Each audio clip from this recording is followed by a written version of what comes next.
Hello target 40 চ্যানেলের বন্ধুরা, তোমরা কেমন আছো? আশা করি সকলেই অনেক ভালো আছো। আজকে তোমাদের 4th সেমিস্টারের প্রথম চ্যাপ্টার যে Alice in Wonderland down the rabbit whole, এটা তোমাদেরকে আজকে পড়াতে চলেছি। একদম সহজভাবে ব্যাখ্যা করেছি এবং তোমাদের ইংলিশ মানে সহ বাংলায় কীভাবে ব্যাখ্যা করা আছে তোমরা অবশ্যই দেখে বুঝতে পারবে। আর তোমাদের মাথায় ঢোকানোর জন্য সহজভাবে ব্যাখ্যা করেছি। এই ভিডিওতে আমি এমন কিছু তোমাদেরকে সিক্রেট বলে দেবো যাতে তোমাদের ইংলিশ মনে রাখতে অবশ্যই খুবই সুবিধা হবে।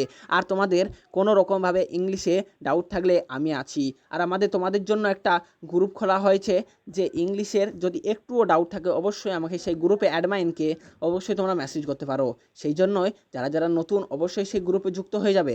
আর হ্যাঁ, সাবস্ক্রাইব করে লাইকটা করে দেবে, কারণ সাবস্ক্রাইব যদি না করা থাকে তাহলে তো পরে এই চ্যানেলটাকে তোমরা খুঁজে নাও পেতে পারো। সেই জন্য তোমাদেরকে অনুরোধ, প্লিজ একটা সাবস্ক্রাইব করে চ্যানেলটাকে লাইক করে দেবে। আর তোমাদের প্রথম চ্যাপ্টার ক্লাস 12 ফার্স্ট সেমিস্টারের প্রথম চ্যাপ্টার পড়াতে চলেছি আজকে। আর তোমাদের মধ্যে 10% ছেলে পেলেই পুরো ভিডিওটা দেখতে পারবে, কারণ সবার মধ্যে তো ধৈর্যও থাকে না, আর সবাই অত ভালো পড়বে বলে আশাও করে আসে না। তাই যারা ধৈর্য মতো ধরে ভিডিওটা দেখতে পারবে তারাই সেই 10% ছেলের মধ্যে। চলো তাহলে। আর তোমরা অবশ্যই নিজে বইটাকে নিয়ে সামনে বসবে, না হলে কিছু নাও বুঝতে পারো, কারণ আমি যে লাইন বাই লাইন পড়াবো তোমাদের মনোযোগ হারিয়ে যেতেও পারে। তখন তোমরা অবশ্যই ভিডিওটাকে পজ করে আরেকবার পিছিয়ে দেখে নিতে পারো। সেই জন্যই নিজের বইটাকে নিয়ে সামনে বসে অবশ্যই দেখবে, যাতে হারিয়ে না যায় আর তোমরা ঠিকভাবে মনোযোগ দিতে পারো। আর তোমাদের আমি ইন্টারেস্টিং নতুন নতুন কথাই নিয়ে এসেছি এই ভিডিওতে, যাতে তোমরা বোর না হও। চলো তাহলে চলে যাই। Alice was beginning to get very tired of sitting by her sister on the bank. এখানে কি বলতে চেয়েছে? বলছে বাংলা মানেতে বলছে অ্যালিস তার বোনের পাশে নদীর তীরে বসে থাকতে থাকতে খুব ক্লান্ত হয়ে পড়তে শুরু করেছিল। তারপরে আমরা কি দেখে নিই, and of having nothing to do, বলছে আর তার কিছু করার ছিল না। তারপরে বলছে once or twice she had peeped into the book her sister was reading, but it had no picture or conversation in it, and what is the use of a book. এখানে তোমাদের বলতে চাইছে কি, একবার কি দুইবার সে তার বোনের যে বইটি পড়ছিল তার দিকে উকি দিয়েছিল, মানে যে তার বোন যে বইটি পড়ছিল তার দিকে কবার উকি দিয়েছিল, একবার কি দুবার, ঠিক আছে, ভেরি ভেরি ইম্পর্টেন্ট। কিন্তু তাতে কোনো ছবি বা কথোপকথন ছিল না, কিন্তু যেটা তার বোন পড়ছিল কিন্তু তাতে কিন্তু ছবি বা কিছু মানে গল্পের কিছু ছিল না, ঠিক আছে, গল্প মতো পড়ার। বলছে তারপরে আমরা পড়ে নিই, and what is the use of a book thought allies, বলছে উইদাউট পিকচার অন কনভারসেশন। বলছে আর বইয়ের কী লাভ? অ্যালিস ভাবলো ছবি বা কথোপকথন ছাড়া। অ্যালিস ভাবছে যে সে বইয়ে যাতে কিছুই নেই, একটা কথোপকথন মানে হচ্ছে গল্প, কোনো ইন্টারেস্টিং গল্প বা কিছু ছবি সেটাই তো নেই, তাহলে বইটা পড়ে কী লাভ? বুঝতে পেরেছ আশা নিশ্চয়ই। প্রথম স্ট্যান্ডার খতম, দ্বিতীয় স্ট্যান্ডারে আমরা চলে আসি।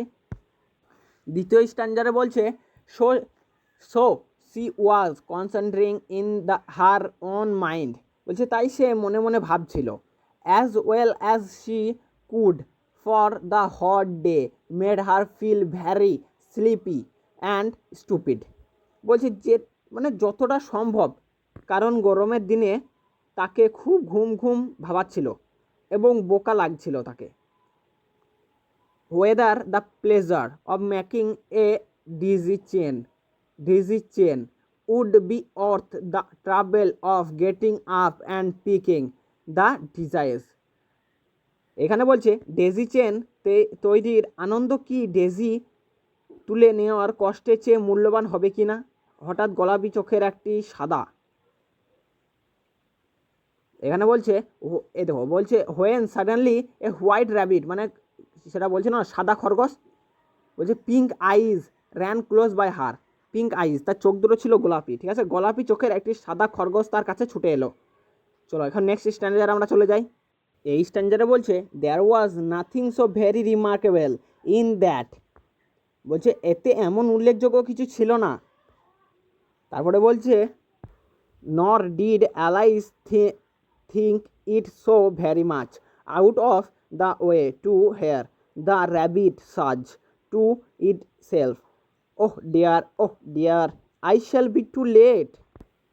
আর অ্যালিস এটাকে এতটা অদ্ভুতভাবেও ভাবেনি যে খরগোশটা নিজের মনেই ওহ প্রিয় আমার অনেক দেরি হয়ে যাবে শুনতে পেয়েছে। ব্যাকেটে বলছে when she thought it over afterwards it occurred to her that she, পরে যখন সে এটা নিয়ে ভাবছিল তখন তার মনে হয়েছিল যে সে বলছে ought to have wondered at this but at the time it all seemed quite natural. সেই পরে যখন সে এটা নিয়ে ভাবছিল তখন তার মনে হয়েছিল যে সে এই ভেবে অবাক হওয়া উচিত ছিল, কিন্তু সেই সময় সব কিছু বেশ স্বাভাবিক মনে হচ্ছিল তার, সেই জন্য অ্যালাইস তখন কিছু করেনি। আশা করি তোমাদেরকে অবশ্যই জলের মতো বোঝাতে পারছি। যদি বোঝাতে পারি তাহলে সাবস্ক্রাইব করে টার্গেট 40 চ্যানেলকে নিজের করে নাও প্লিজ, তোমাদেরকে অনুরোধ করা হচ্ছে। আর লাইন বাই লাইন অবশ্যই তোমরা মিনিং বুঝতে পারছো, তোমাদের সামনেও দেওয়া আছে line by line meaning, Bangla মানেও দেওয়া আছে, ইংরেজিও দেওয়া আছে। ঠিক আছে, চলো তাহলে আমরা চলে যাই আবার। বলছে when the rabbit actually took a watch out of its waistcoat pocket and looked at it and the hurried on, Alice started to her feet, for it flashed across her mind. এখানে আমাদের বলতে চাইছে যে কিন্তু যখন খরগোশটি তার কোমরের pocket থেকে একটি ঘড়ি বের করে তার দিকে তাকালো এবং তারপর তাড়াতাড়ি এগিয়ে গেল, অ্যালিস তার পায়ে দাঁড়িয়ে গেল কারণ এটি তার মনে ঝলমল করছিল। এখানে বলতে চাইছে যে অ্যালিস যখন একটা ঘড়ি পকেট থেকে একটা খরগোশকে ঘড়ি বার করতে দেখলো, কিন্তু ঘড়ি পকেট থেকে কোনোদিনও খরগোশ বার করে না, কারণ খরগোশ কোনোদিনও ওই সব জানে না, সেই জন্য অ্যালিসের মনে একটা কৌতূহল জাগলো। ঠিক আছে, তারপরে সে তাড়াতাড়ি এগিয়ে গেল, অ্যালিস তার পায়ে দাঁড়িয়ে গেল কারণ এটি তার মনে ঝলমল করছিল যে কিভাবে একটা খরগোশ তার পকেট থেকে ঘড়ি বার করে দেখতে পারে। বুঝতে পেরেছো আশা করি। এবার আমরা নেক্সট চলে যাব। নেক্সট আমাদের বলছে that she had never before seen a rabbit with either a waistcoat pocket. কি বলছে আমাদের এখানে, সে আগে কখনো কোমরের পকেট বা ঘড়ি বের করে খরগোশ দেখেনি। আমি আগেই বললাম তোমাদেরকে যে সে কোনোদিনও দেখেনি যে একটি পকেট থেকে ঘড়ি বার করতে কোনো খরগোশকে। বুঝতে পেরেছো নিশ্চয়ই।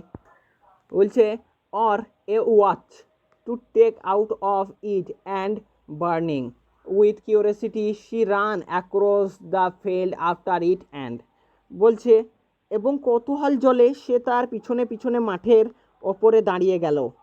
আমি তোমাকে আগেই বলেছিলাম তোমাদেরকে যে সে কখনো একটা ঘড়ি বার করছে একটা খরগোশ, সে কখনো সেরকম অদৃশ্য অস্বাভাবিকতা খরগোশ কোনো সময় দেখেনি, সেই জন্য তার মনে একটা কৌতূহল জ্বলছে, তার মনে একটা কৌতূহল জাগছে যে সে তার পিছনে মাঠের ওপারে দৌড়ে গেল, তার খরগোশটা পিছনে মাঠের ওপারে দৌড়ে গেল তার সঙ্গে খরগোশের পিছনে এবং was just in time to see it pop down a large rabbit hole under the hedge. ঠিক সময় এসেই দেখতে পেলাম যে ওটা ঝোপের তলায় একটা বড় খরগোশের গর্তে পড়ে গেছে। In another moment down went Alice after it, never on considering how in the world she was to get out again. বলছে আরেক মুহূর্তের মধ্যে অ্যালিস ওটার পিছু নেমে গেল, একবারও ভাবেনি যে ও আবার কিভাবে বেরোবে। অ্যালিস কিন্তু তার পিছু গিয়ে সে গর্তের মধ্যে লাফিয়ে পড়লো, কিন্তু অ্যালিস কখনো একবারও ভাবলো না যে সে কিভাবে আবার বেরিয়ে আসবে সেখান থেকে। The rabbit hole went straight on like a tunnel for some way and then dipped suddenly clone shadow, বুঝতে পারছে ছায়া। So suddenly that Alice had not a moment to think about stopping herself before she found herself falling down what seemed to be a very deep well.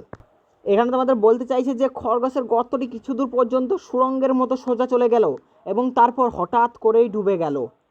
এতটাই হঠাৎ যে Alice নিজেকে থামানোর কথা ভাবার সে সময় পেল না এবং তারপর সে নিজেকে খুব গভীর কূপের নিচে পড়তে যেতে দেখল। Either the well was very deep or she fall very slow, for she had plenty of time as she went down to look about her and to wonder that was going to happen next. বলছে হয় কূপটি খুব গভীর ছিল অথবা সে খুব ধীরে ধীরে পড়ে গেল, কারণ সে নিচে নেমে যাওয়ার সময় চারপাশে তাকানোর এবং এর কী ঘটতে চলেছে তা ভাবতে প্রচুর সময় পেয়েছিল। তারপর বলছে first she tried to look down and make out what she was coming to, but it was too dark to see anything. তারপরে কি বলছে, প্রথমে সে নিচে তাকিয়ে বুঝতে চেষ্টা করলো যে সে কি করছে, কিন্তু কিছুই দেখতে পাচ্ছিল না। তারপরে বলছে then she looked at the side of the well and notice that they were filled with cupboards and book shelves. তারপর সে কূপের দুপাশে তাকালো এবং লক্ষ্য করলো যে সেগুলি আলমারি এবং বইয়ের তাক দিয়ে ভরা। বইয়ের তাক দিয়ে ভরা মানে হচ্ছে প্রচুর বই রাখা আছে সেখানে। তারপরে বলছে here and there she saw maps and picture hung upon pegs. তোমাদের লাইন টু লাইন আমি ফলো করছি, ঠিক আছে? এখানে বলছে হেয়ার অ্যান্ড দেয়ার মানে এখানে এবং সেখানে, এখানে এবং সেখানে সে খুঁটির ওপর ঝুলন্ত মানচিত্র এবং ছবি দেখতে পেল। সে যাওয়ার সময় একটি তাক থেকে একটি পাত্র নামিয়ে ফেললো। এখানে লেখা আছে she took down a jar from on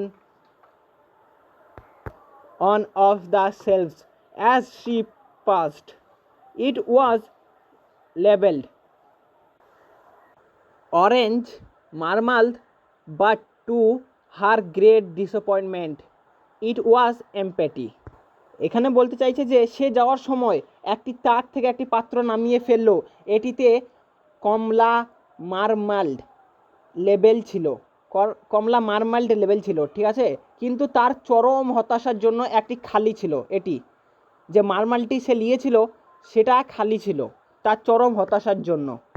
তারপর বলছে she did not like to drop the jar for fear of killing somebody underneath, so managed to put it into one of the cupboards as she fell past it. এখানে বলেছে যে সে নিচে কাউকে মারা যাওয়ার ভয়ে পাত্রটি ফেলে দিতে পছন্দ করতো না, তাই আলমারির পাশ দিয়ে পড়ে যাওয়ার সময় এটি একটি আলমারিতে রাখতে সক্ষম হয়েছিল সেই অ্যালিয়েস। ঠিক আছে, চলো আমরা নেক্সট চলে যাই। Well thought Alice to herself after such a fall as this. বলছে আচ্ছা, অ্যালিস মনে মনে ভাবলো এ তো পড়ে যাওয়ার পর I shall think nothing of tumbling down stairs. বলছে সিঁড়ি দিয়ে পড়ার কথা আমার আর ভাববার দরকার নেই। How brave they even all think me at home. Why one wouldn't say anything about it even if I fall off the top of the house, which was very likely true. বলছে আমার আবার ভাববার নেই যে ওরা সবাই কত সাহসী যে আমাকে বাড়ির মতো মনে করে। কেন? আমি এ ব্যাপারে কিছু বলতাম না, এমনকি যদি আমি ঘরের ছাদ থেকেও পড়ে যেতাম, যা খুব সম্ভবত সত্য ছিল। এবার বলছে down down down would the fall never come to an end. বলছে নিচে নিচে নিচে, পতন কি কখনো শেষ হবে না? I wondered how many miles I have fallen by this time. আমি ভাবছি আমি এই সময়ের মধ্যে কত মাইল পড়ে গেছি। She said aloud, I must be getting somewhere near the center of the earth. বলছে সে জোরে বলল, আমি নিশ্চয় পৃথিবীর কেন্দ্রের কাছাকাছি কোথাও পৌঁছে গেছি। তারপরে বলছে let me see, that would be 4,000 miles down I think. Bracket 4. You see, Alice had learned several things of this sort in her lesson in the schoolroom and thought this was not a very good opportunity for showing. এখানে বলতে চাইছে তোমাদের যে সে যখন পৃথিবীর কেন্দ্র পর্যন্ত পৌঁছে গিয়েছিল, আমাকে দেখতে দাও, সেটা 4,000 মাইল নিচে হবে আমার মনে হয়। এখানে বলছে যে সে যখন বলছিল যে আমি পৃথিবীর কেন্দ্রে অবধি পৌঁছে গেছি, তখন সে নিশ্চয়ই ভাবছিল যে 4,000 মাইল অবধি নিচে সে পৌঁছে গেছে। কারণ তুমি দেখো অ্যালিস, স্কুলের ক্লাসে এই ধরনের অনেক কিছু শিখেছিলে, এবং যদিও এটি দেখানোর জন্য খুব একটা ভালো সুযোগ ছিল না। এতদূর পর্যন্ত আজকে তোমাদের ভিডিওটা থাকলো। আবার নেক্সট ভিডিওর জন্য তোমরা একটু ওয়েট করো, আমি রাতে কিংবা সন্ধ্যেবেলায় তোমাদের ভিডিও আপলোড করে দেবো। প্লিজ তাই চ্যানেলটাকে লাইক করে একটা সাবস্ক্রাইব করে নিও। বারবার বলছি, সকলকে অসংখ্য অসংখ্য ধন্যবাদ সেই 10% ছেলেদেরকে যারা ভিডিওটা পুরো পর্যন্ত